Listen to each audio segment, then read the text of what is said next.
recently increased the minimum wage. It was applauded, but it appears that after the market, have also stood the comparison. I mean, it may be fair enough to say things are better in Saudi Arabia because of their population is just about 35 million people. But here we have about 200 million people. But people are not happy, whatever it is. They are not happy, especially knowing that Saudi Arabia also thrive in, oil production.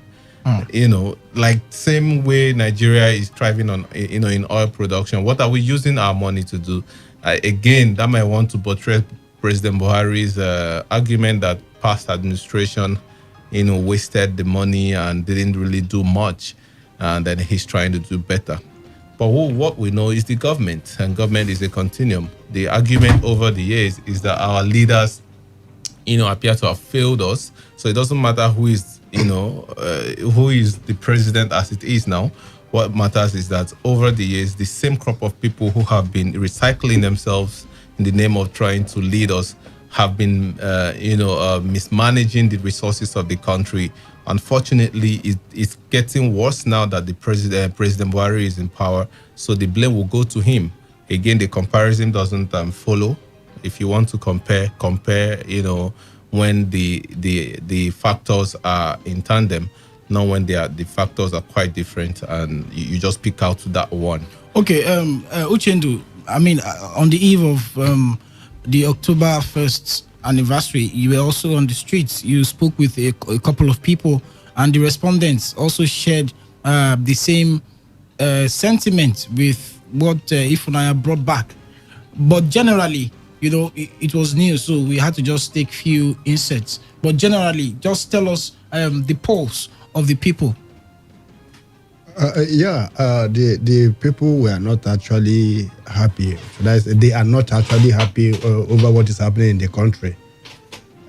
They complain of electricity. They complain of a health facility. They complain of the level of unemployment. There are other things, insecurity. All these are complaints that they said government. These are primary focus that's supposed to be of government. As a government, your primary aim should be to protect the life and property. And they here killing here and there. Government have not been able to tackle that fact. Government have not been able to employ the teeming youths who they feel if they are being engaged, the level of insecurity may reduce. So with all this and then this recent increase in tariff and fuel price, price of fuel, this become their concern. So I think the people actually want the government to give them direction by providing the basic. But you guys, needs. when we talk about government, the first impression is federal government. Nobody has come out to blame the state government or local government. But these are federal. Even the most important part of government hierarchy, because if at the end of the day you have a local government chairman whom you cannot access, you have a governor that you cannot criticize, but we all just focus on the federal government. I think we've had that discussion before. Yeah, but the issue is that when the head is correct, every other thing follows. But how do you do that? States are independent. Yes, supposedly. Supposedly. Now. Supposedly, you can't be independent and you go every day to Abuja to collect funds. I'll come back to you. Priya, we have a lot of people who spoke to us and expressed their unhappiness, about how Nigeria has fared in 60 years. But you can also agree with me that there are also a few people, positives, that have hope, or that believe that the fact that we entered into a transition in 1999 from military to civilian rule, and then there's been no war. There's been stability in terms of our democratic process. Is that not a progress in its sense? I think it's progress, but not the level that everybody wants. First off, when you look at the Nigerian structure, That's why people are actually clamoring for restructuring. We talk about the federal, the state, and the local governments. We observe that the sharing formula is kind of favoring the federal government than the state and the local government. And the idea of state not controlling their resources, like huge percentage of their resources, is also an issue, because you know that some state governors are quite lazy. They're not thinking about actually making money from other means. All they know is that at the end of the month, they go to Abuja, they get money, and they spend the money. I think that's a big problem. Then another issue is local government autonomy. We all know how this works. A governor can sit down in the office of the government house and decide to put in caretakers all through his time as governor. We have seen that happen in states in Nigeria. So there are basic we have in this country, but we have seen level of improvement. And when it comes to growth, we cannot just say totally that Nigeria have just gone, we have spent, you're just wasted 60 years without little achievement. There have been achievement, but how significant is this achievement? That's the problem. I think that's where Nigerians are actually clamoring, but we really need those massive changes. Like, if you look typically, Nigeria is one of the biggest country in Africa when it comes to population and everything, resources and all, and it's not showing to the level of employment and everything to the people. And I think that's a problem. The government needs to create an enabling environment for private investors to actually strive in the country. That would be one means to actually solve this problem, because we know government are not naturally supposed to be employers of labor. It's supposed to be the private sector. Make security a priority for the government. And that's why many people actually they're actually feeling bad for the president of the Federal Republic of Nigeria, because they felt one of his mantras is to actually secure Nigeria. And he said it actually bringing peace in the northeastern part of Nigeria, the northwest, the north central. We know what is happening in the south, and southeast, including the southwest. We felt like bringing in an ex-general with so much experience in that field. We definitely douse the tension, but it seems like it's not working the way we want. Maybe little improvement in the northeast, but we want significant improvement when it comes to security, so that people can actually invest in Nigeria. I think that's the big problem, but we have achieved that nation. We have I mean, a very good level of stability in the Niger Delta. Yes. And we can also ascribe that to this government. Yes, I mean, also in the southeast, there's been little or no uprising in the southeast. The same thing with the southwest, apart from few criminal issues here and there. Yes, but I don't think we have a security challenge, you know. No, but we do. As much as it is been, because if you look at before now, that this is my opinion, right? Before now, we have crisis in the Niger Delta. You have in the southeast. You have in the southwest. In the southwest. You have in the north. You know. You have in the middle belt, and all of these places. Nigeria was practically on fire. But right now, we can say, I mean, on a scale of 1 to 10, in the Niger Delta, there is stability, relative peace, especially in River State, Bayelsa, and Delta State. In the southeast, I don't think that we've recorded any major crisis or chaos in that place. Also in the southwest. So the central issue for the federal government is to battle the issue of banditry and the Boko Haram insurgency. And this has been a perennial problem. It's a problem that was inherited. So the way it is going, I do not think that Buhari and his government have what it takes, you know, to manage the situation.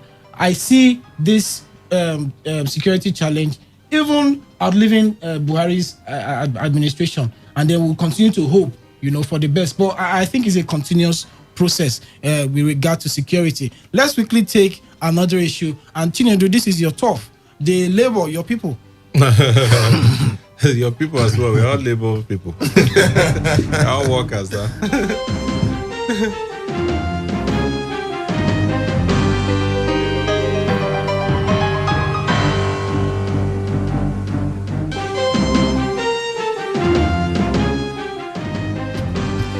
Okay, so they chickened out at a time when Nigerians had thought, finally, federal government is in trouble. We are all shutting down. People have gone to the market to stock their homes.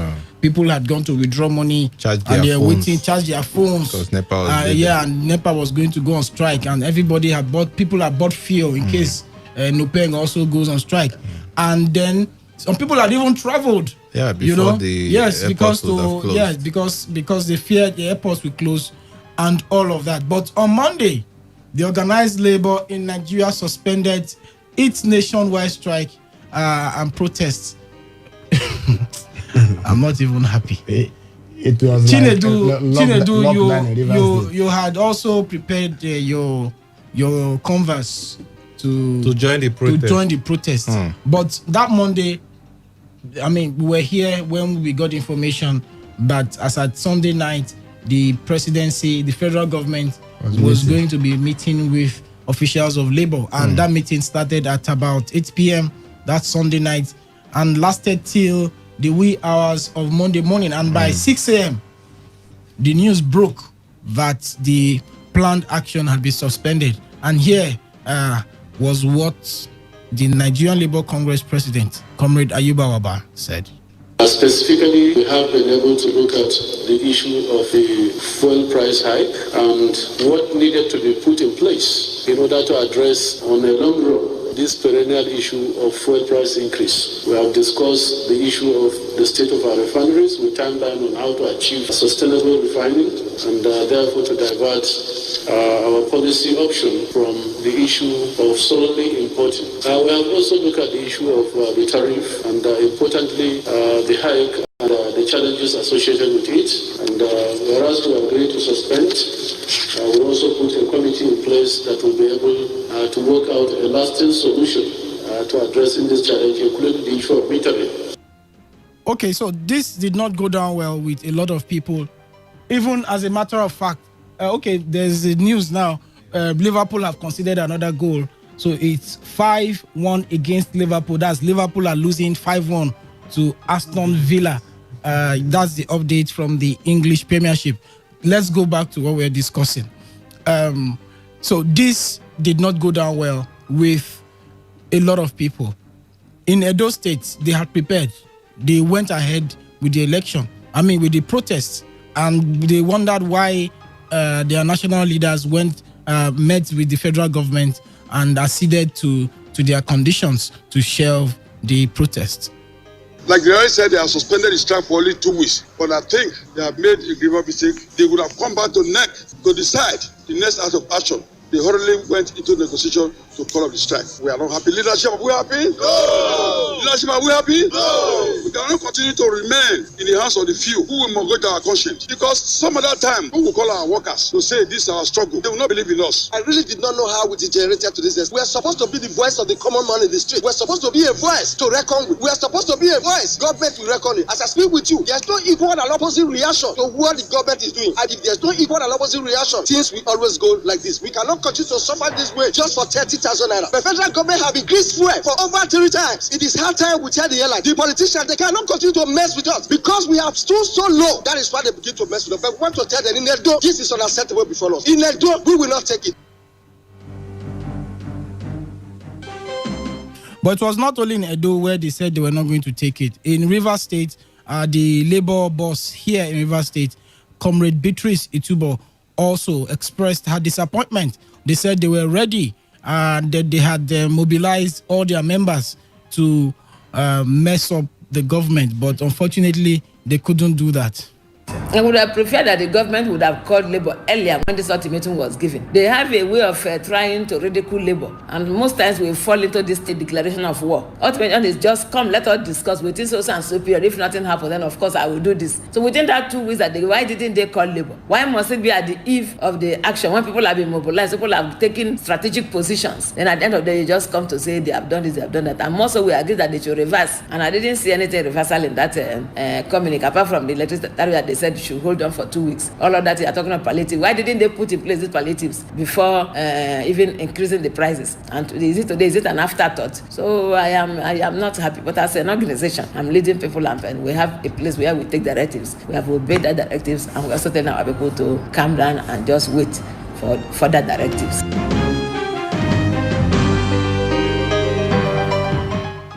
Okay, so Chinedu, what happened? You spoke with Beatrice there. Of course, a lot of them were not happy. I mean, the labor leaders, because like she said, A lot of them were ready for that protest. And of course, it was expected that meetings would be called, but this one was called late. As a matter of fact, that meeting was expected to, we expected that it would take place on Monday by 3 p.m. By then, the strike would have started. But I mean, it was brought back to 7 p.m. That angered a lot of them. It's unlike Labour to just immediately change their schedule. Labour this is an organization that a lot of people feared. A lot of government officials feared. Yes, those days. When they back, you are scared. Oh, damn me. You know, I remember a Labour leader once said that, look, before they go to a meeting, the governor or whoever is already waiting for them. They don't go there to wait for whoever that called them for that meeting. You know, so that was how they were respected before. But today, what we see is that the meeting was fixed for tomorrow. We'll bring it back today. And before you know it, an agreement was reached. And one thing that angered the Labour leaders is that, look, it was a neck of NLC that took that decision to go on strike, to issue an ultimatum and to proceed on strike. If the reversal was not effected, that was their position going into that negotiation. Unfortunately, a group of people went for that negotiation and came back and unilaterally reversed the decision of NEC without first consulting NEC to say, this is what the government is offering. Should we obey? Should we listen to them? Or should we go ahead with our action? But none of that happened. It was straight to talking to press. And I can assure you that a lot of people who are Labour leaders are angry at the national leadership of the NLC because of that particular. They don't even know what went on. I mean, you come up with, the only thing they say they achieved there was a committee. I mean, you achieve a committee that has always been set up. Every time a meeting is finished, they say a committee has been set up. This palliative is expected. I mean, it's something that is not new. It's not the first time we are hearing that buses will be provided or refineries will be, refurbished, rehabilitated or built so that the fuel can be, available. This is not the first time we are hearing it. So why is it looking like this was the best achievement they could, get in that negotiation? But again, a lot of people have predicted that this is NLC. They will only back and they will not bite. And true to the prediction of a lot of people, it came to pass. I have a hunch that something went down, between the NLC leaders and representatives of the federal government during that meeting, but I wouldn't want to discuss it here. Uchendu, we also got the circular from NUJ that journalists should also will not report the strike. You should not report. Everybody should just shut down. You should not operate the radio stations. When we heard about the meeting between federal government and the leadership of Labour, from your Facebook, Victor, from your Facebook post, you predicted what was going to happen on Monday. You say, "Oh, this one that they've called meeting, this thing will not work." I say, so when it happened, I say, "Is Victor? Are you part of that delegate?" The delegation that went for it. This, whatever happens in Nigeria is like a movie script. It's very predictable. Especially a Nigerian movie. You can always know the end from the beginning. You just know what will happen next. For us in NUJ, we are an organization also. Would have just like Beatrice said, that they are an organization that take directives. We will always take directives from our national body. But the imagination would have been, what would have become of Nigeria, that they would be on a black card for a whole day. Not even a whole day. Nobody know how long. How long was it even go the whole day? The thing would have been when the strike starts. From that day, they will reverse. We are not interested in going on strike for 1 week or 2 weeks. Yeah, I don't think the federal government even wanted it. They don't want it to last. It was even Independence Week. Exactly. So that would have been a very bad, representation of Nigeria, especially Nigeria 60. So what we wanted, reverse back to the old pump price. That would have been the position of NLC. Then we can talk. Okay, you want to bring refinery. How do you want to do it? But before we start that talk, can you go back? Because at first they're already saying they were not consulted. They already said they were not consulted before the price. But Alifa Baba said the fact that the federal government sent representatives to meet them was a victory on the part of Labour. How could that be? That is not a victory. The only victory in that was the committee that was set up. That's the only thing they gained. Because the suspension of electricity tariff was just for 2 weeks. 2 weeks. Within that 2 weeks, there won't be any billing. I mean, that was like 28th of September. Naturally, the bill has already come. You know, the next bill will be after the 2 weeks. You know, so there was no achievement that. And then what is even the assurance that after the 2 weeks, they will not still agree that, okay, there is need for them to really increase the electricity tariff, the same way they accepted for that of a petroleum product. So, I mean, there was nothing they achieved in that particular one. Okay, we'll go on a very quick commercial break. We'll be back. You've been listening to the big stories on Today 95.1 FM, and we're back after this break. Big stories break. Depend on our 24-hour news team to bring you the latest. Today, 95.1 FM. Ladies and gentlemen, may I have your attention, please? This president's failed. It's about the future of this country. We're going to take it back. We're going to take it back.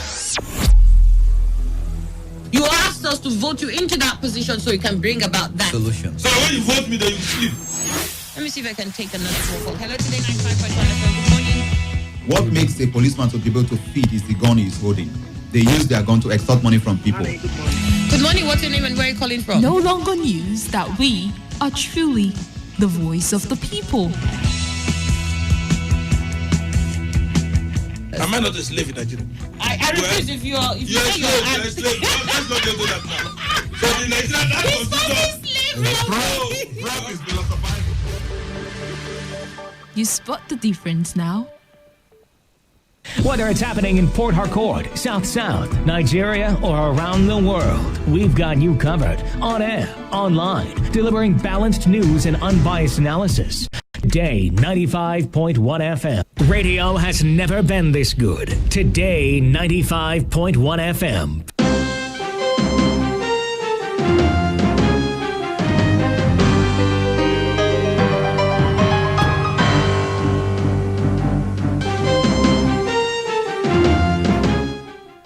Welcome back to the big stories here at Today 95.1 FM. My name is Victor, and we've been discussing news stories that made headlines in the course of the last 7 days.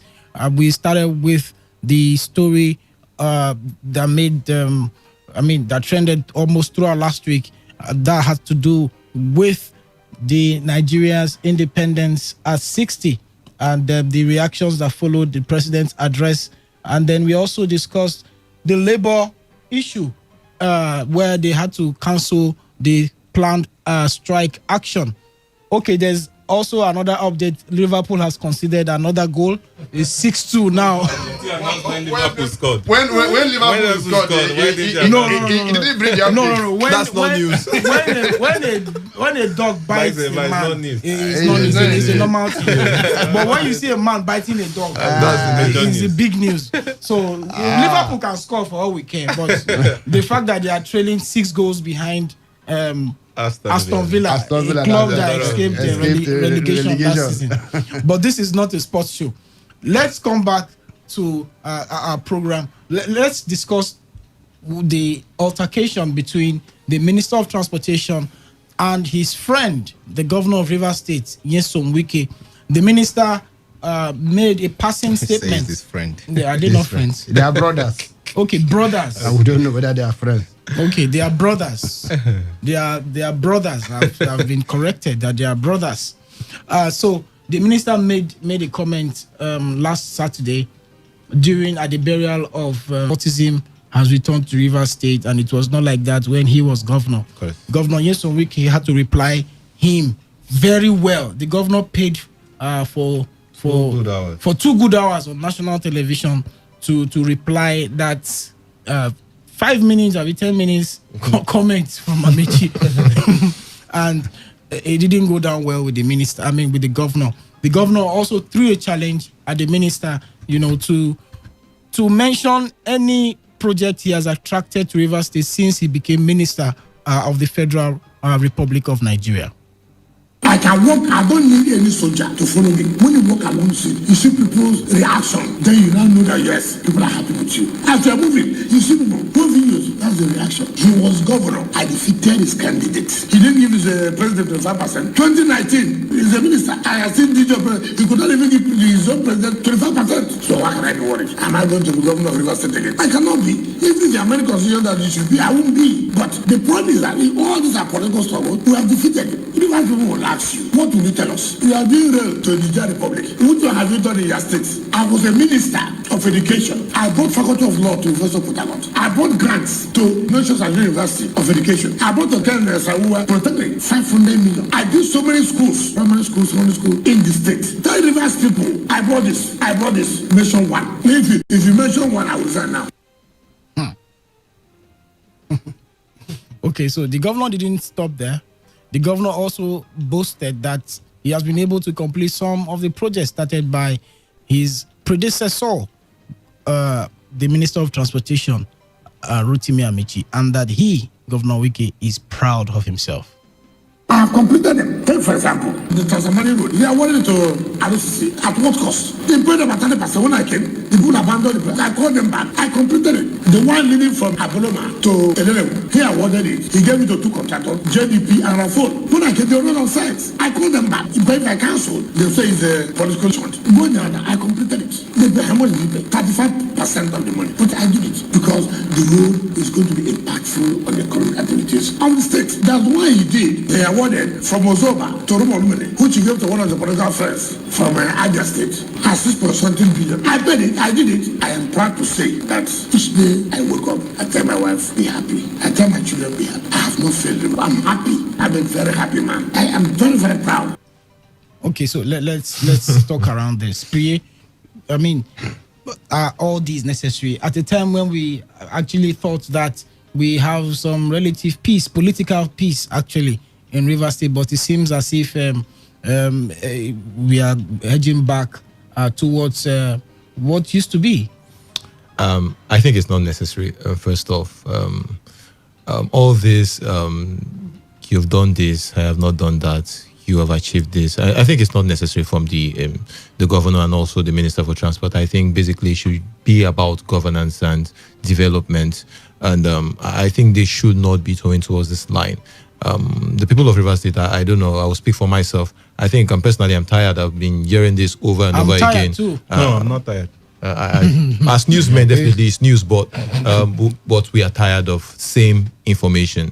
So I think they should just stick to governance. And the governor is not contesting as a governor again, so it's about delivery. Both of them can't even contest. They can't contest. Anymore. So it's about them seeing off their time as ministers. What if they want to run for Senate? And they are from the same senatorial district. For politicking, basically. I think it's not time. It's not like time for politicking. So I would say this is not necessary. I think the governor and the minister should stick to their job, and it will bring relative peace to the political sphere of the state. But Uche, I mean, what was the essence of Minister Amichi's comment? I mean, he came for a funeral. What was the essence of referring to the state as a state filled with cultists? Should we still be hearing that, from a supposed progressive? Well, for me, I didn't know the ground that he based on to say that. To make that comment. To make that comment. If you look at Rivers State as it stands now for the past 3 or 4 months, if not more than, you will understand that the issue of insecurity has actually reduced drastically. For him to have said that, but one thing is, just like where I went the other day in Ahoda, you understand that they may reduce, but the level of arms may not have reduced. I don't know whether the way I traveled to that local community in Ahoda, the minister also may have traveled to see those things that have warranted him to say that. But you've already heard that. I mean, there is absolutely no state that is free from crime or criminality. Well, that should be true. But if he has anyone in his own state, it should be his concern to talk about it. You understand that there was a traditional ruler also that he fingered You understand? He also mentioned that the state has returned to himself and one traditional ruler that even made the traditional to react. And some persons were saying, why would the governor mention that person? Does it mean he was only a ceremonial governor, and then the traditional ruler was the governor? Because he said that person was like holding the people switch. Then no, the thing the thing is, well, it's normal for me. I think I like it. Let them keep talking.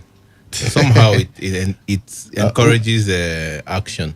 I like the challenge. Tell me one project you have brought back to River State. I'll resign, whether it's true or not. But we got a lot of Amici supporters rolling out. So assuming there was no one, they will try and find one. And I like that Governor Wike also is pointing out the project he has done in response to that. And I'm sure he will want to do more to also make reference to. So what you mean is at the end of the day, the people benefit from their... Definitely, as long as they are not hurting anybody, it's talk. I mean, enjoy yourself. But those talks have, I think their comments have... it has an adverse effect I don't think on the economy of the state. I don't think so. I think everybody is at liberty to say what he or she wants to say. And if you think it's wrong, you bring the facts. Let's see, okay? So, but what I don't subscribe to is the fact that it was during a burial of a very great man, as he was. He's been described. And, after that comment that the former governor made, we even forgot that such a man was buried. He started the whole talk, his whole comment there was now the issue and no longer the burial of the man. I think that he could have chosen another platform to air his views on that.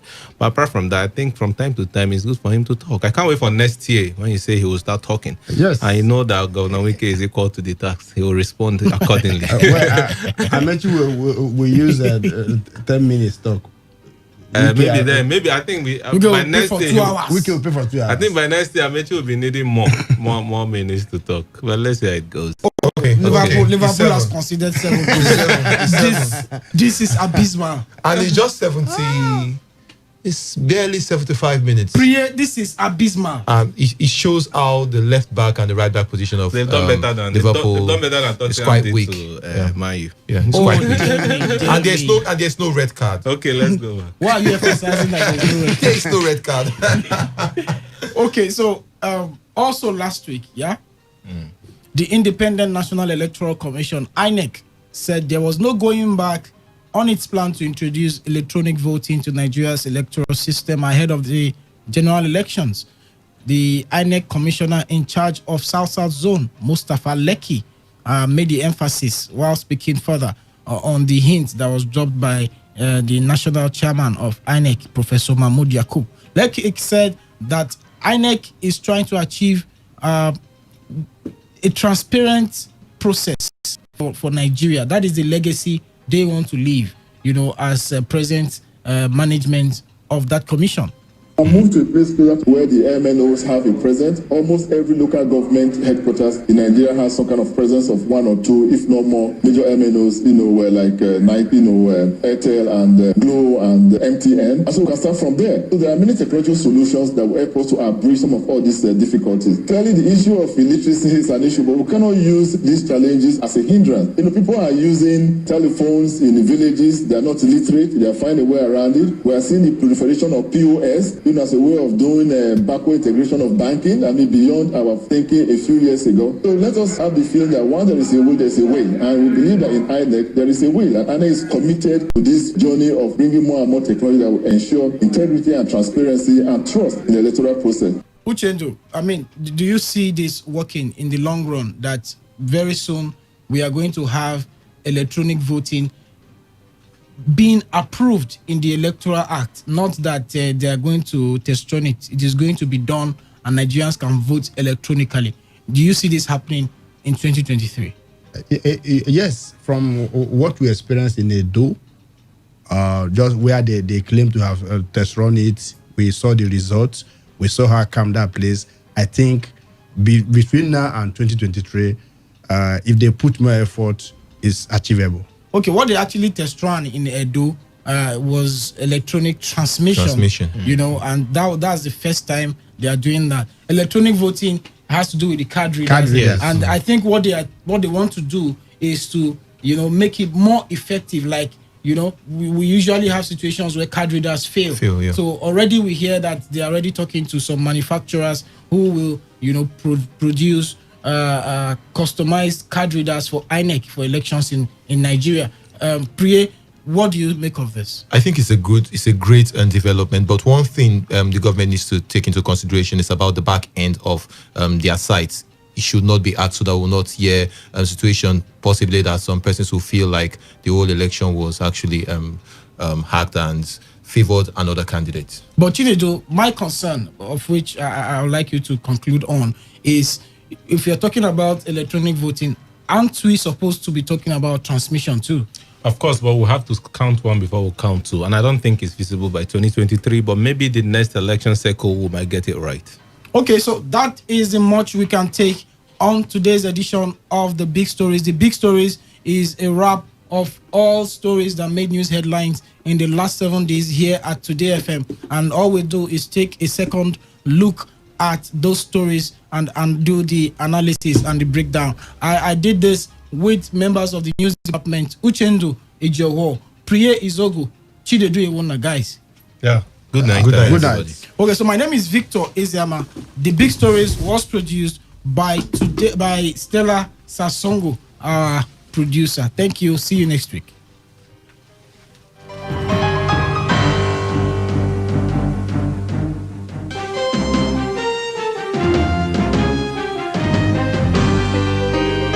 Today's news, today's entertainment, today's sports, today's issues. Today on Today 95.1 FM, Port Harcourt.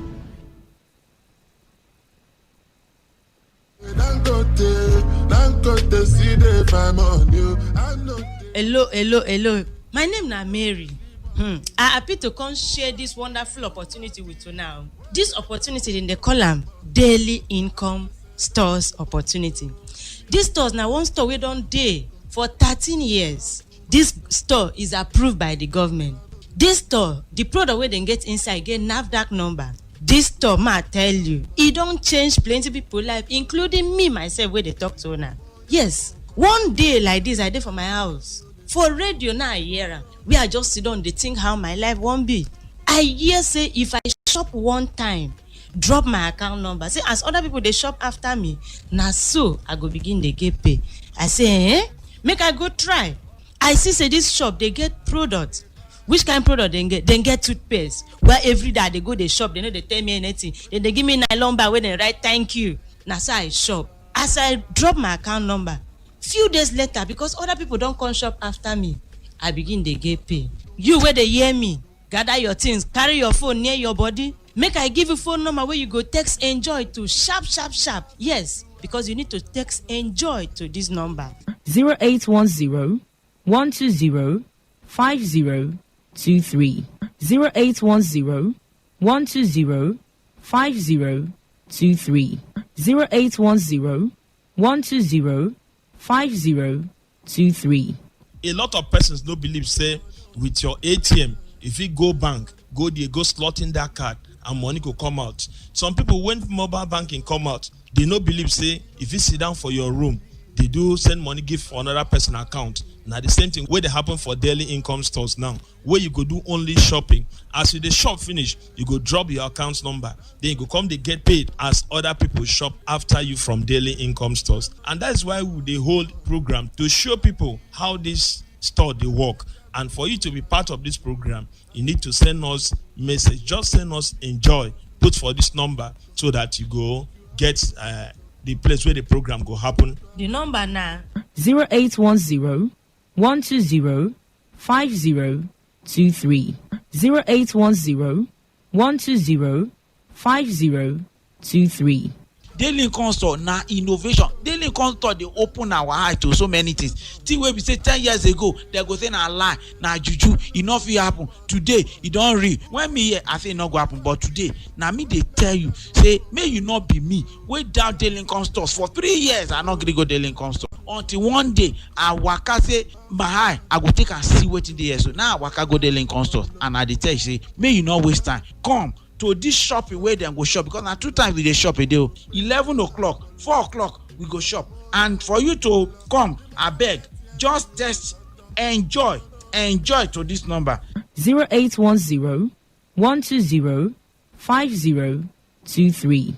0810 120 5023. My people are the great because my life don't change. I go use service, I come back. I no get work. 1 year pass, 2 years pass, 3 years pass. Certificate don't dey rotten for my hand. Now I can't hear Daily Stores radio. Now I can't say, oh boy, make I go see. After all, nothing I go lose. They no go force me, make I shop if I no want shop. Now after the program, I can't say, oh boy, na real. Now I can't shop soap, shop toothpaste, shop those things where they use. They there for hamper. I no forget to drop my account number. Surprisingly, as people come they shop after me, now I can't they get daily alert. So Daily Stores na real. We all the product where they store, either an NAFDAC certified. All the product where they store they sell in a good product. So we dey use them every day. And the good thing about Daily Stop is say not only once you carry shop for this store, come drop your account number. They say seeing now believing. Come no, because you are not innovated, you become outdated. Whether you shop, you no shop. Now they will give first 20 people free product. Make I give you phone number where you go text enjoy to sharp. Yes, because you need to text enjoy to this number 0810 120 5023. 0810 120 5023. 0810 120 5023. Okay, if you are born poor, no be your fault. But if you die poor, not your fault. Yes, because you need to text enjoy to this number 0810 120 5023. 0810 120 5023. 0810 120 5023.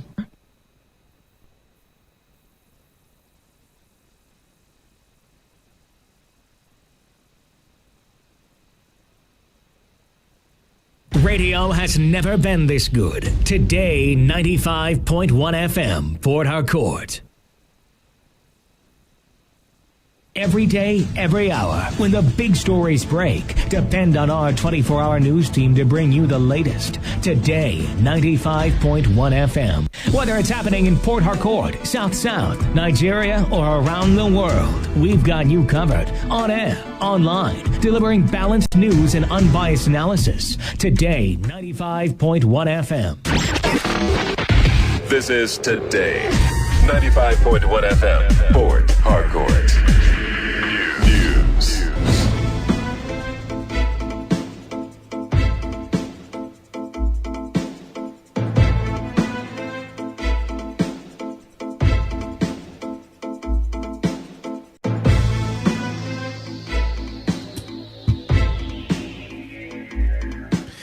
Good evening. This is the World News on a Premium Talk Radio Today 95.1 FM Port Harcourt. I am Wisdom Obina. The headlines. Inspector General of Police bans FSAS and other tactical squads from conducting routine patrols and mounting of checkpoints.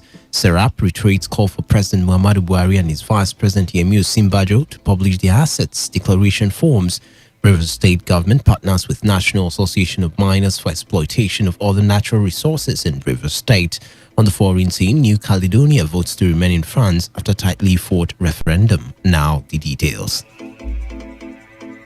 The Inspector General of Police, IGP Mohammed Adamu, has banned operatives of the Federal Special Anti-Robbery Squad, FSAS, the Special Tactical Squad, STS and Intelligence Response Team IRT from undertaking routine patrols as well as stop and search duties. The police spokesman Frank Mba disclosed the directive of the IGP in a statement. The directive is coming in the wake of an outrage over alleged criminal and extrajudicial actions of FSAS officers against citizens in various parts of the country. In the statement, the IGP also directed that no officer should embark on a patrol in Mufti. The IGP further warned the tactical squads against the invasion of the privacy of citizens, particularly through indiscriminate and unauthorized search of mobile phones, laptops, and other smart devices. Mba quoted Adamu as saying FSA police tactical squads remain a critical component of the force in confronting prevailing and emerging violent crimes in the country. He, however, condemned every act of unprofessionalism, abuse of human rights, and high-handedness by some personnel of the squads. Also in the statement, stop and search duties, checkpoints, mounting of roadblocks, and traffic checks, among others, are to stop with immediate effect. Meanwhile, Vice President Yemi Osinbajo has commended the Inspector General of Police, Mohammed Adamu, for banning the routine patrol of the Federal Special Anti-Robbery Squad and other tactical squads of the Nigerian Police Force. Speaking to State House correspondents at his residence in Abuja, Professor Osinbajo described the routine attacks on young people as infuriating. While condemning the actions of some officers he called bad eggs of the force, the Vice President asked the police to stick to their mandates. He also commended civil society organizations for speaking up against injustices meted out by same security operatives on young Nigerians. In another development, Inspector General of Police Mohammed Adamu and the Nigerian Police Force (NPF) have approached the Supreme Court to seek the upturning of Wednesday's judgment of the Court of Appeal, which nullified the recruitment of 10,000 constables across the country. The IG and the NPF, in their notice of appeal, claimed that the appeal court erred in law when it held that the provision of Section 71 of the Nigerian Police Regulations 1968, made pursuant to Section 46 of the Police Act, is inconsistent with the provision of Paragraph 30, Part 1 of the third schedule of the 1999 Constitution. Section 71 of the Nigerian Police Regulations 1968, according to them, specifically confers on the IGP the power and responsibility of enlisting recruit constables.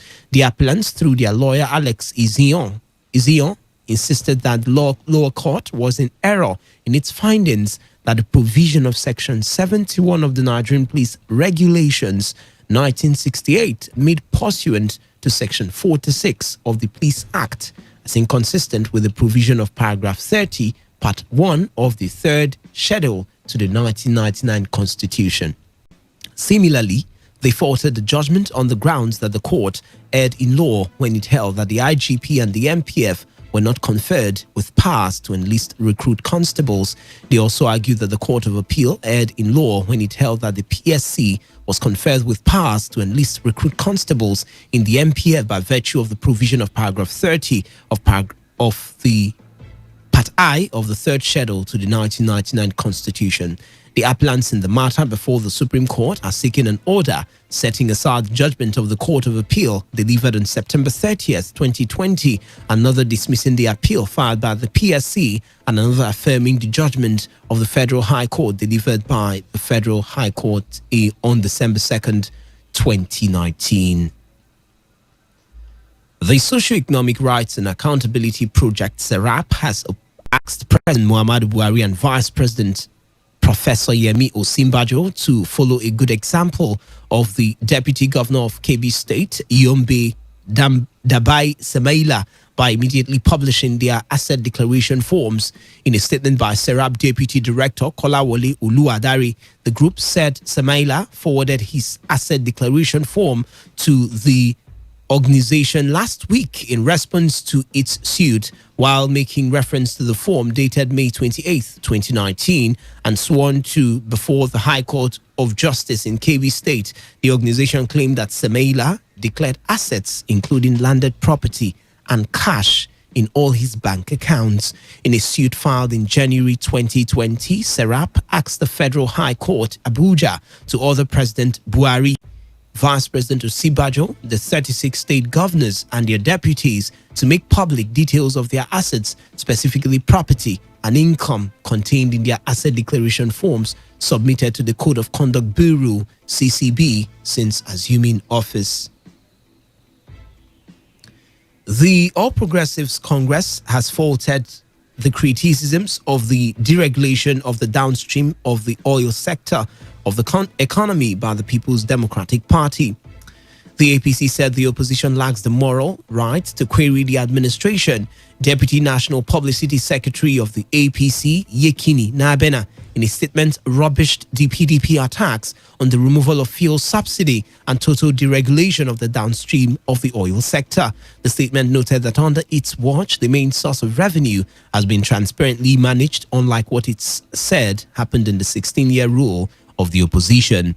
According to the APC, the sector in the last 16 was characterized and shrouded in unprecedented fraud and corruption to the detriment of the nation's economy with reckless abandonment. The party described as a morbid joke the attack on President Buhari's attempt to justify the increase of fuel price in the country by comparing it to the 168 naira per litre cost in Saudi Arabia by the PDP spokesman Kola Ologbondiyan. APC noted that Ologbondiyan displayed a lack of understanding when he compared the minimum wage of Saudi Arabia and Egypt to buttress his points, forgetting that Saudi Arabia pumps 12 million barrels of crude oil a day as against Nigeria's 1.8 million, even with a much higher population. A clash has ensued between the youths suspected to be supporters of the All Progressives Congress and the People's Democratic Party 6 days to the governorship election in Ondo State.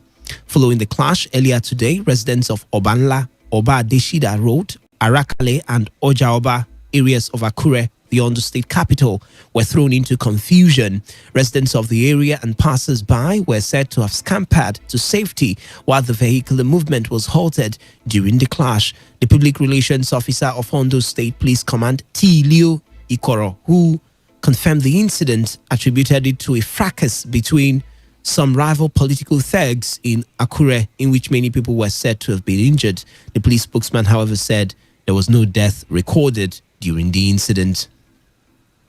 Former Rivers State Commissioner for Health, Samson Parker, has defected to the People's Democratic Party. Parker was the commissioner under former Governor Chibike Amechi between 2007 and 2015. Announcing his defection, the former commissioner said he was filled with emotion following the attendance of Governor Nyesom Wike for his defection ceremony. He commended the governor for showing immense love for Okrika people.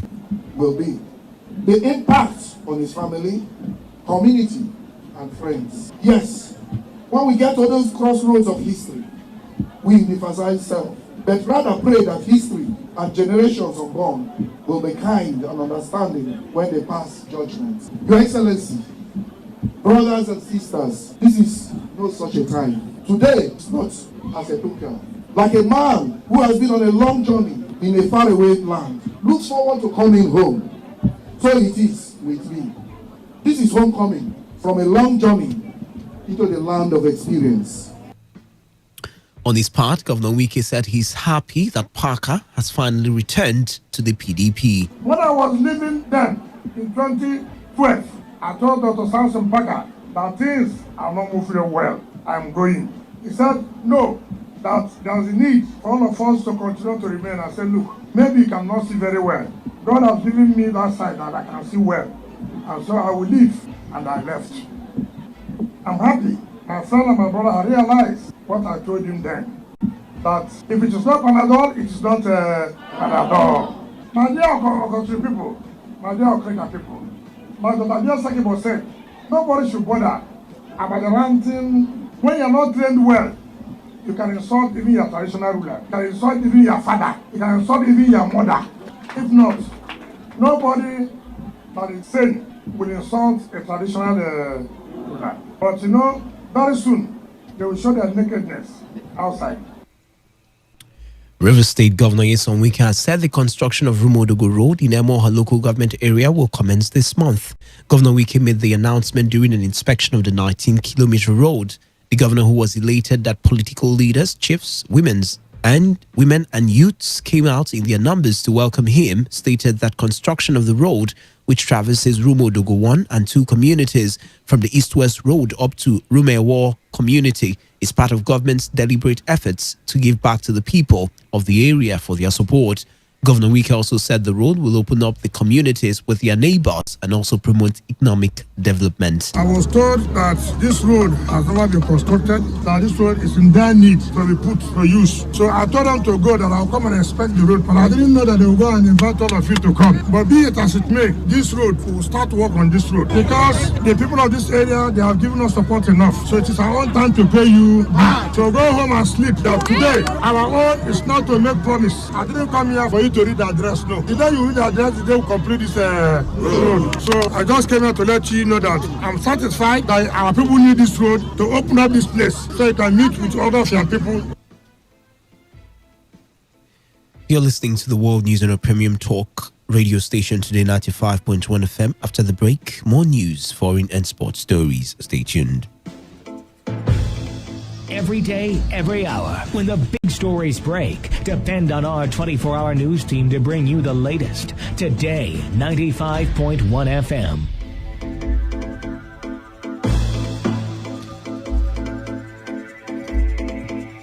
Welcome back. You're still listening to the World News on our Premium Talk radio station Today 95.1 FM. Rivers State government says it is collaborating with the National Mining Association of Nigeria to exploit other aspects of natural resources that are found in the state.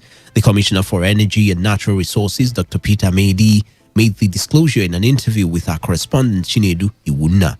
Medi said a geological study is expected to be conducted in order to expose those other natural resources that are available in the state. A lot of people are familiar with what we are doing in the energy sector, but in the natural resources sector, people don't seem to understand that we have a lot that we are doing. So the natural resources sector is all about those other natural resources that are bound in Rivers State outside gas and petroleum. There are a lot of natural resources that are endowed by Rivers State, and we are so blessed to have them. And these natural resources, for example, clay, silica, bitumen, marble, all of them are there in Rivers State. Even the bamboo is a serious natural resources in Rivers State. People are basically more aware of the sand and the gravel that is also there. But all these natural resources are bound in Rivers State. So what we are trying to do as a ministry, we are presently collaborating with the Mining Association of Nigeria to see how we can do a geological survey to be able to expose the natural resources that are available in Rivers State in terms of where they are, the quantity, the type, and the quality.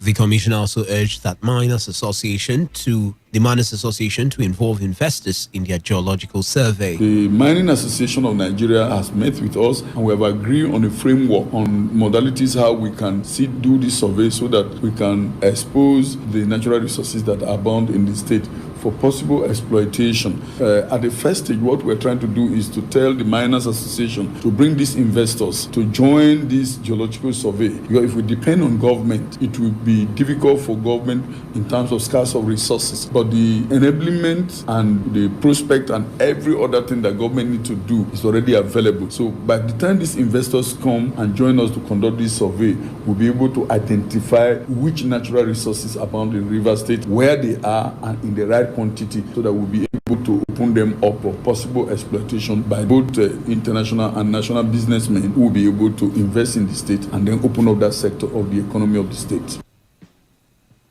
On the foreign scene, United States President Donald Trump says he's doing well, but that the next few days will be his real test. Trump posted a video on Twitter ahead of a second night in hospital where he's been treated for COVID-19. The president's physician had said Trump had made substantial progress but was not out of the woods yet. A number of people around the president have tested positive, including First Lady Melania Trump. Many of them attended a crowded White House event last weekend on the nomination of Amy Coney Barrett as a Supreme Court judge. The South Pacific territory of New Caledonia has chosen to remain French, narrowly rejected independence in a tightly fought referendum marked by a high turnout.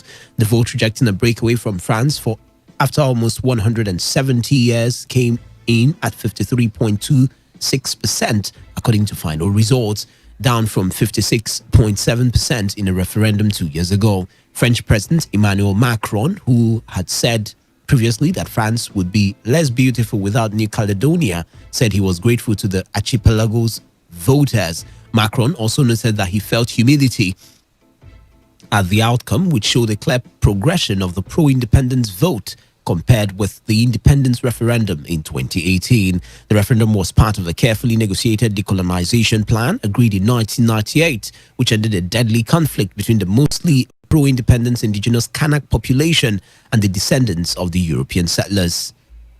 In sports, Manchester United are in advanced discussions with Porto about signing Brazil fullback Alex Telles. United had been struggling to agree a deal for the 27-year-old, but it's now understood that there has been a breakthrough in negotiations that would allow the transfer to be concluded by Monday night's deadline. United manager Ole Gunnar Solskjaer wants to strengthen his options on the left and feels Telles would be a useful addition. Porto want £18 million for a player who has 1 year left on his contract and could be signed without a fee on a pre-contract in January. Telles, who has won cap for Brazil, has scored 21 goals in 127 games for Porto.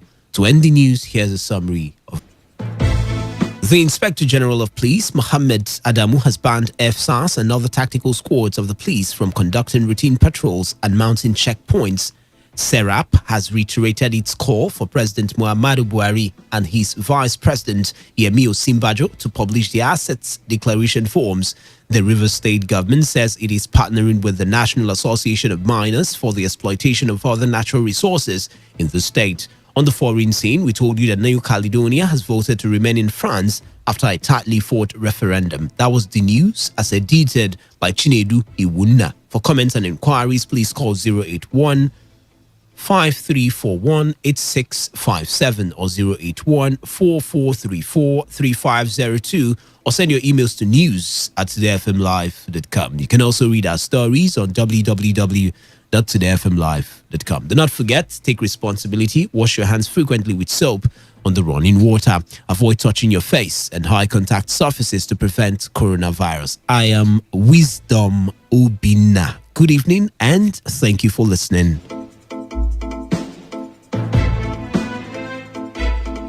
Today's news, today's entertainment, today's sports, today's issues. Today on Today 95.1 FM, Port Harcourt. Driver, if not that Muslim man, me I no go enter this your motor. Because I can't enter that motor with this Muslim. Madam, enter. I take a baby. What to Well, if this woman enter this car, I go drop. I go drop from me, this car. I don't want to enter. My chair and his chair driver, is not the same. I go pay you. I go pay you. Make I do something now. I go pay you. Allah, God, Let go. be I go the pay same. you. I be allergic. I go pay you. No carry that woman.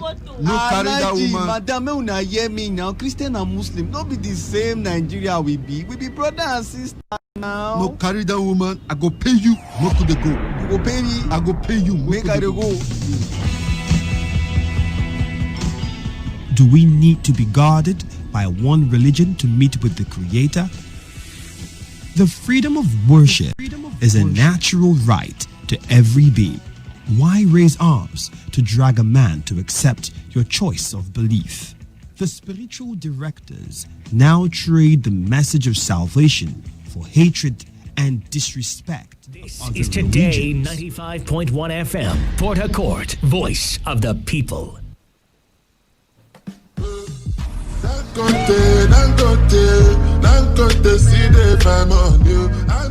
Hello. My name na Mary. I happy to come share this wonderful opportunity with you now. This opportunity in the column daily income stores opportunity. This store na one store we don dey for 13 years. This store is approved by the government. This store, the product wey dem get inside get NAFDAC number. This store, ma tell you, e don change plenty people life, including me myself wey dey talk to una. Yes, one day like this, I dey for my house. For radio now I hear am. We are just sit down dey think how my life wan be. I hear say if I shop one time, drop my account number, say as other people dey shop after me, na so I go begin dey get pay. I say, make I go try. I see say this shop dey get product. Which kind of product they get? They get toothpaste. Where every day they go they shop, they know they tell me anything. Then they give me nylon bag when they write thank you. Now so I shop. As I drop my account number, few days later, because other people don't come shop after me, I begin they get pay. You where they hear me, gather your things, carry your phone near your body. Make I give you phone number where you go text enjoy to sharp. Yes, because you need to text enjoy to this number. 0810 123 3237. Again, 0810 123 3237. 0810 123 3237.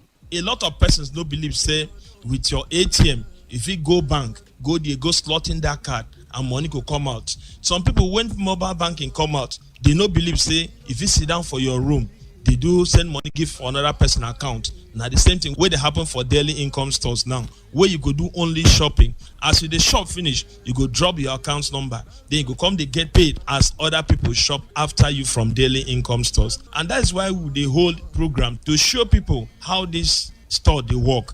And for you to be part of this program, you need to send us message. Just send us enjoy, put for this number so that you go get the place where the program go happen.